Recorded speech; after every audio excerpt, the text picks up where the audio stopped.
So I have the high privilege and distinct honor of presenting to you His Majesty, Charles III.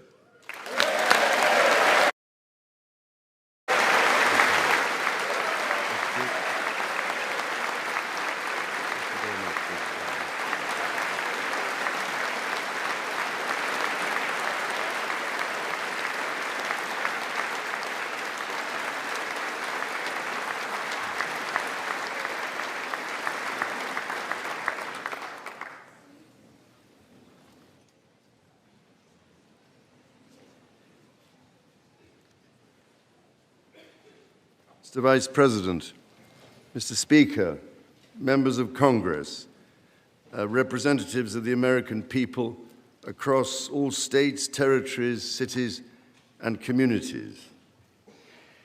I would like, if I may, to take this opportunity to express my particular gratitude to you all for the great honor of addressing this joint meeting of Congress, and on behalf of the Queen and myself, to thank the American people for welcoming us to the United States to mark this semi-quincentennial year of the Declaration of Independence. And for all of that time,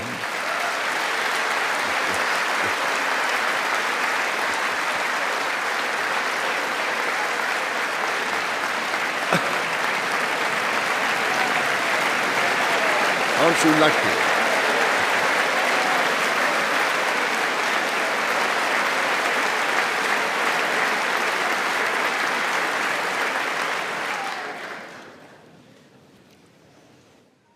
And for all of that time, our destinies as nations have been interlinked. As Oscar Wilde said, we have really everything in common with America nowadays, except, of course, language. So, ladies and gentlemen, we meet in times of great uncertainty, in times of conflict from Europe to the Middle East, which pose immense challenges for the international community and whose impact is felt in communities the length and breadth of our own countries. We meet, too, in the aftermath of the incident not far from this great building that sought to harm the leadership of your nation and to foment wider fear and discord. Let me say with unshakable resolve, such acts of violence will never succeed.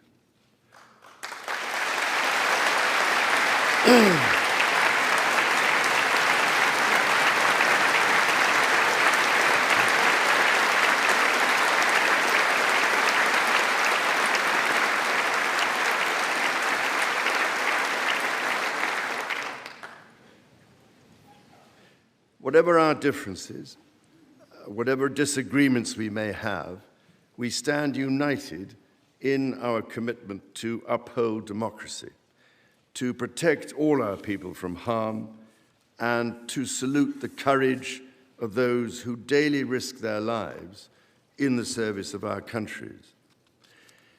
Standing here today, it is hard not to feel the weight of history on my shoulder, because the modern relationship between our two nations and our own peoples spans not merely 250 years, but over 4 centuries. It is extraordinary to think that I am the 19th in our line of sovereigns to study with daily attention the affairs of America. So I come here today with the highest respect for the United States Congress, this citadel of democracy created to represent the voice of all American people to advance sacred rights and freedoms.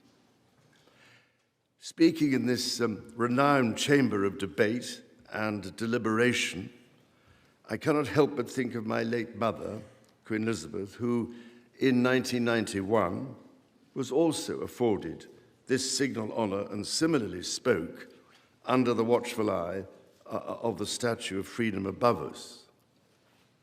Today, I am here on this great occasion in the life of our nations to express the highest regard and friendship of the British people to the people of the United States. Now, as you may know, when I address my own Parliament at Westminster, we still follow an age-old tradition and take a member of Parliament hostage, holding him or her at Buckingham Palace until I am safely returned. These days, we look after our guests rather well, to the point that they often do not want to leave.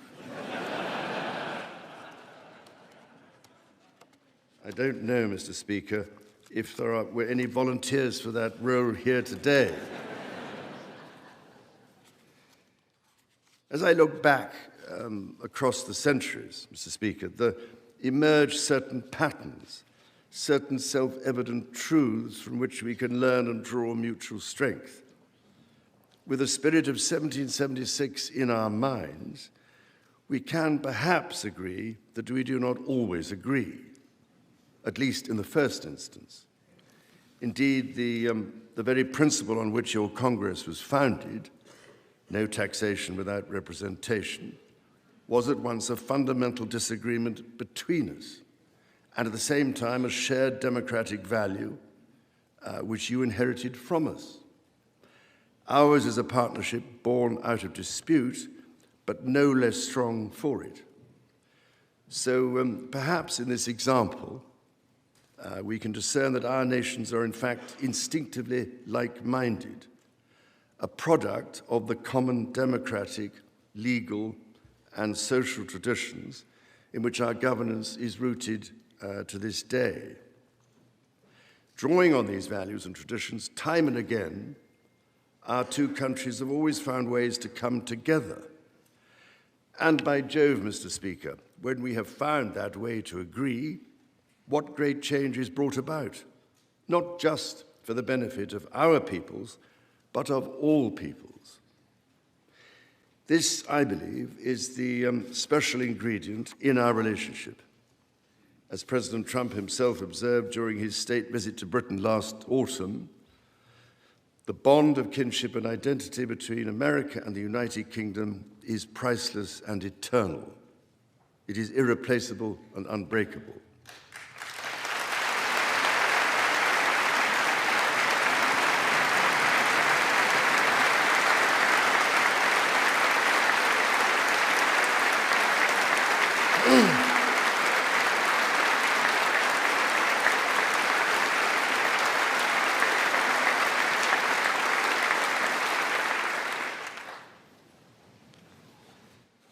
Mr. Speaker, this is by no means my first visit to Washington, D.C., the capital of this great republic.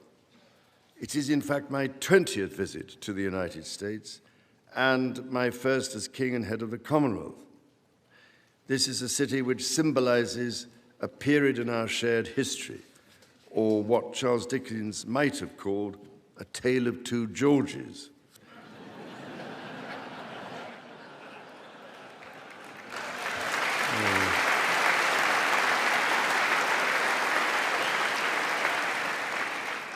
The first president, George Washington, and my 5 times great-grandfather, King George III.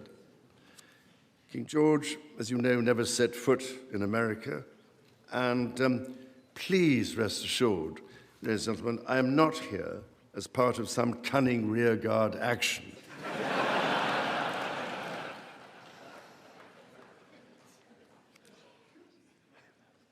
The founding fathers were bold and imaginative rebels with a cause.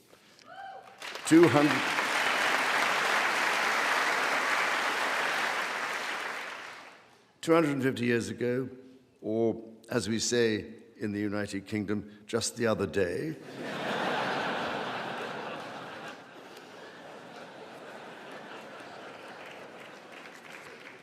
they declared independence. By balancing contending forces and drawing strength in diversity, they united 13 disparate colonies to forge a nation on the revolutionary idea of life, liberty, and the pursuit of happiness. They carried with them, and carried forward the great inheritance of the British Enlightenment, as well as the ideals which had an even deeper history in English common law and Magna Carta.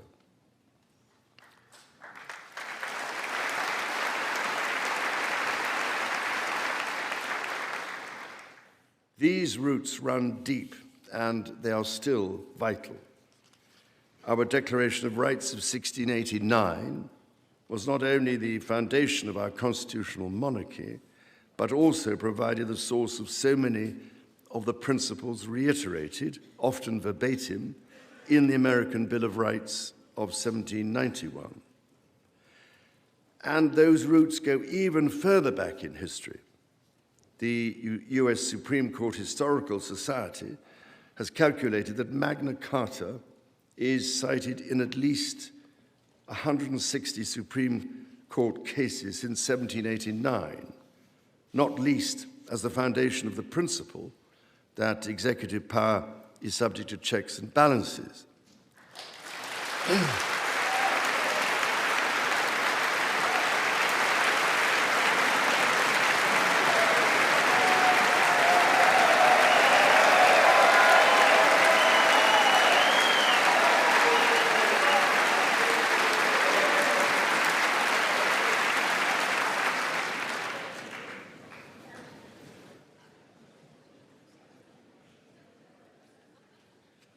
This is the reason why there stands a stone by the River Thames at Runnymede, where Magna Carta was signed in the year 1215. This stone records that an acre of that ancient and historic site was given to the United States of America by the people of the United Kingdom to symbolize our shared resolve in support of liberty and in memory of President John F. Kennedy. Distinguished members of the 119th Congress, it is here in these very halls that this spirit of liberty and the promise of America's founders is present in every session and every vote cast, not by the will of one, but by the deliberation of many, representing the living mosaic of the United States. In both of our countries, it is the very fact of our vibrant, diverse, and free societies that gives us our collective strength, including to support victims of some of the ills that so tragically exist in both our societies today. And, Mr. Speaker, for many here, and for myself, the Christian faith is a firm anchor and daily inspiration that guides us, not only personally,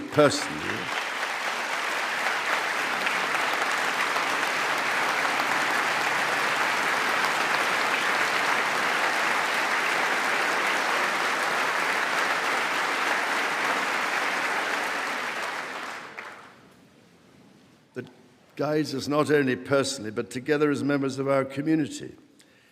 Having devoted a large part of my life to interfaith relationships and greater understanding, it is that faith in the triumph of light over darkness which I have found confirmed countless times. Through it, I am inspired by the profound respect that develops as people of different faiths grow in their understanding of each other.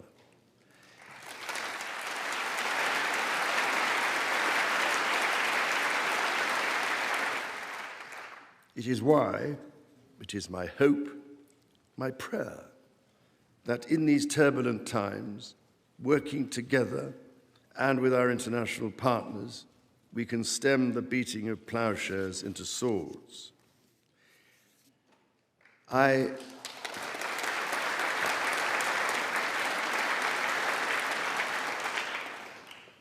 am mindful that we are still in the season of Easter, the season that most strengthens my hope. It is why I believe with all my heart that the essence of our two nations is a generosity of spirit and a duty to foster compassion, to promote peace, to deepen mutual understanding, and to value all people of all faiths and of none.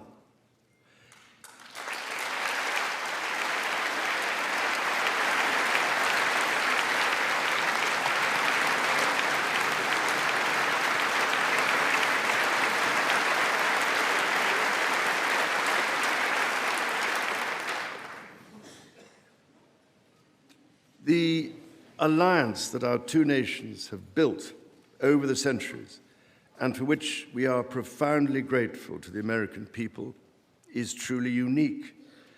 And that alliance is part of what Henry Kissinger described as Kennedy's soaring vision of an Atlantic partnership based on twin pillars, Europe and America. That partnership, I believe, Mr. Speaker, is more important today than it has ever been.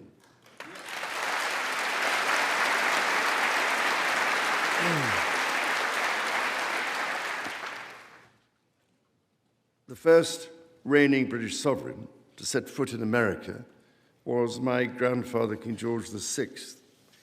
He visited in 1939 with my beloved grandmother, Queen Elizabeth, the Queen Mother.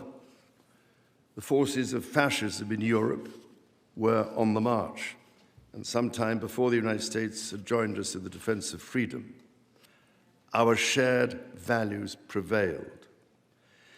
Today, we find ourselves in a new era, but those values remain.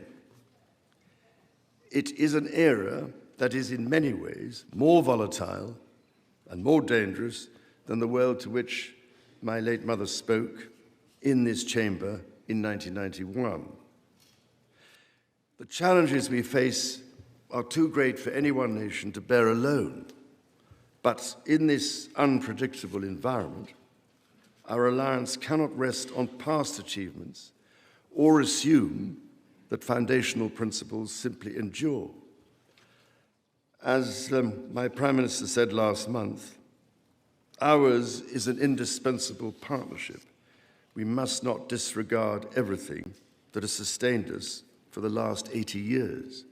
Instead, we must build on it.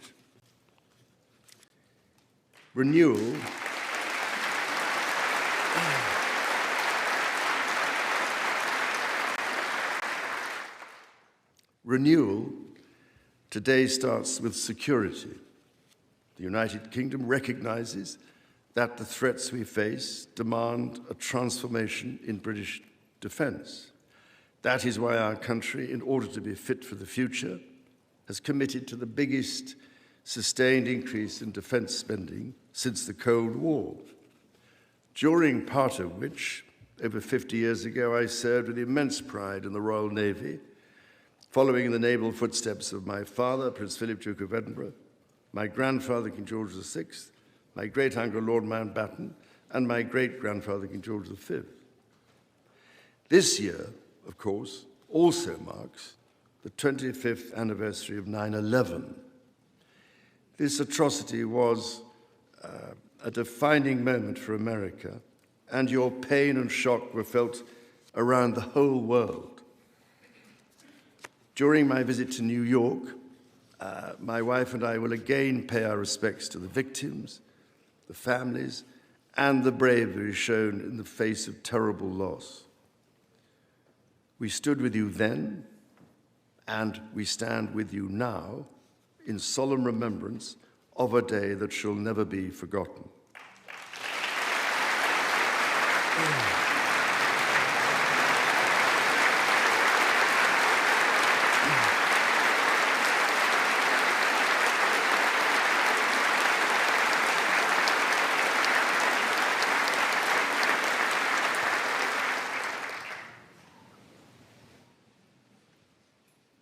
In the immediate aftermath of 9/11, when NATO invoked Article 5 for the first time, and the United Nations Security Council was united in the face of terror, we answered the call together, as our people have done so for more than a century, shoulder to shoulder through 2 world wars and moments that have defined our shared security.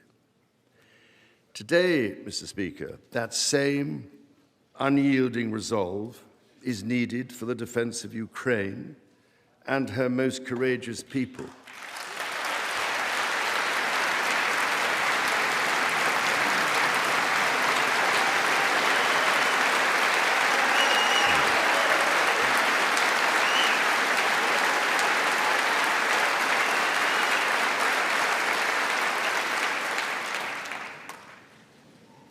It is needed in order to secure a truly just and lasting peace.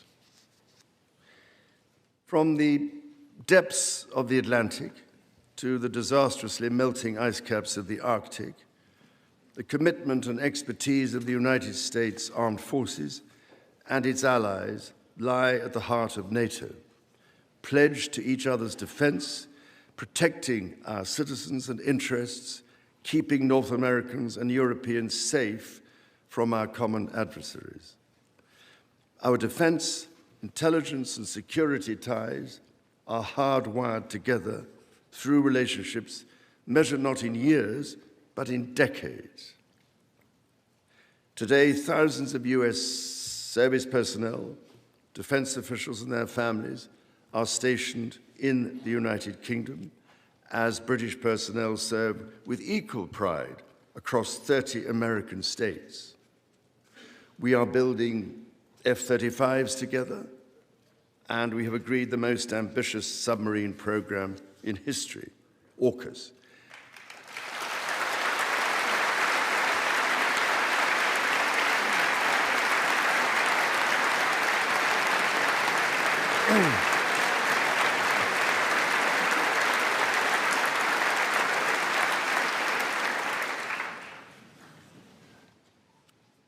And we are doing it in partnership with Australia, a country of which I'm also immensely proud to serve as sovereign. We do not embark on these remarkable endeavors together out of sentiment. We do so because they build greater shared resilience for the future, so making our citizens safer for generations to come. Our common ideals were not only crucial for liberty and equality, they are also the foundation of our shared prosperity. The rule of law, the certainty of stable and accessible rules, an independent judiciary resolving disputes and delivering impartial justice. These features created the conditions for centuries of unmatched economic growth in our two countries.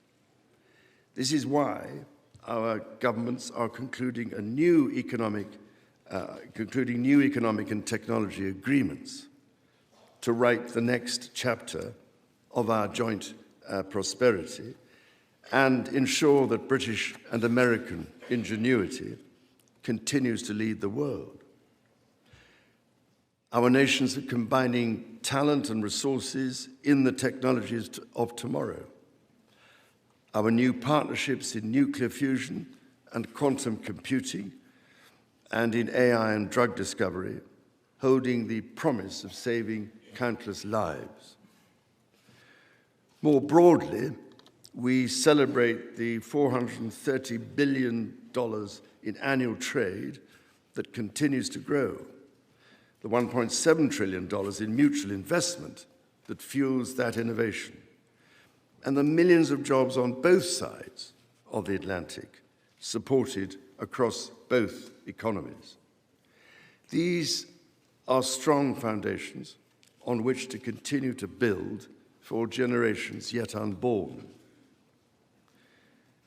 Our ties in education, research, and cultural exchange empower citizens and future leaders of both countries.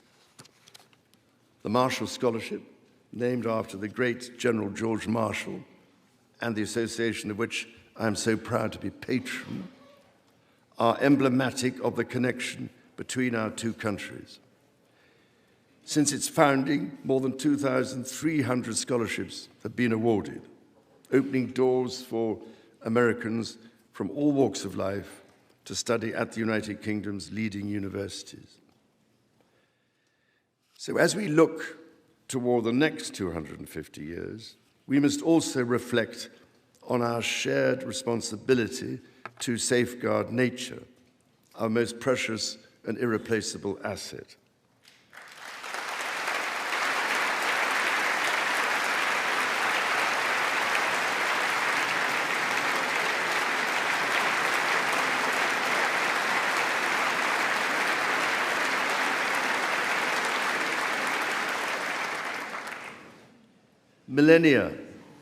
Millennia before our nations existed, before any border drawn, the mountains of Scotland and Appalachia were one, a single continuous range forged in the ancient collision of continents.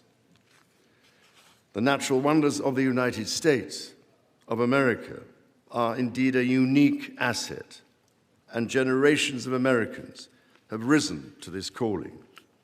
Indigenous, political, and civic leaders, people in rural communities and cities alike, have all helped to protect and nurture what President Theodore Roosevelt called the glorious heritage of this land's extraordinary natural splendor, on which so much of its prosperity has always depended.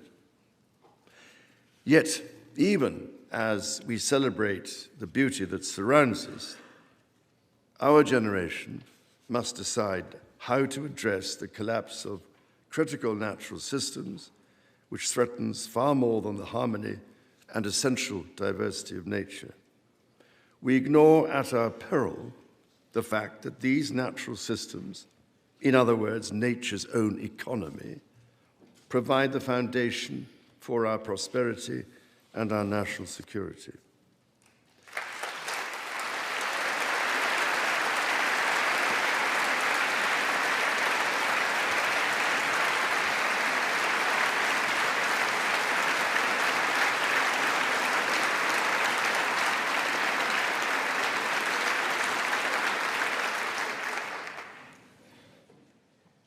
The story of the United Kingdom and the United States is at its heart a story of reconciliation, renewal, and remarkable partnership. From the bitter divisions of 250 years ago, we forged a friendship that has grown into one of the most consequential alliances in human history. I pray with all my heart that our alliance will continue to defend our shared values with our partners in Europe and the Commonwealth and across the world. And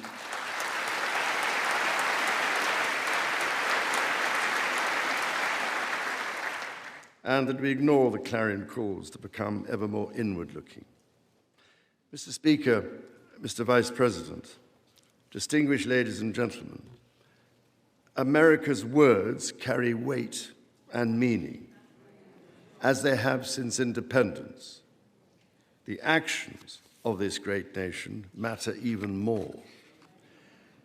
President Lincoln understood this so well with his reflection in the magisterial Gettysburg Address, that the world may little note what we say, but will never forget what we do. And so to the United States of America, on your 250th birthday, let our two countries rededicate ourselves to each other in the selfless service of our peoples and of all the peoples of the world. God bless the United States, and God bless the United Kingdom.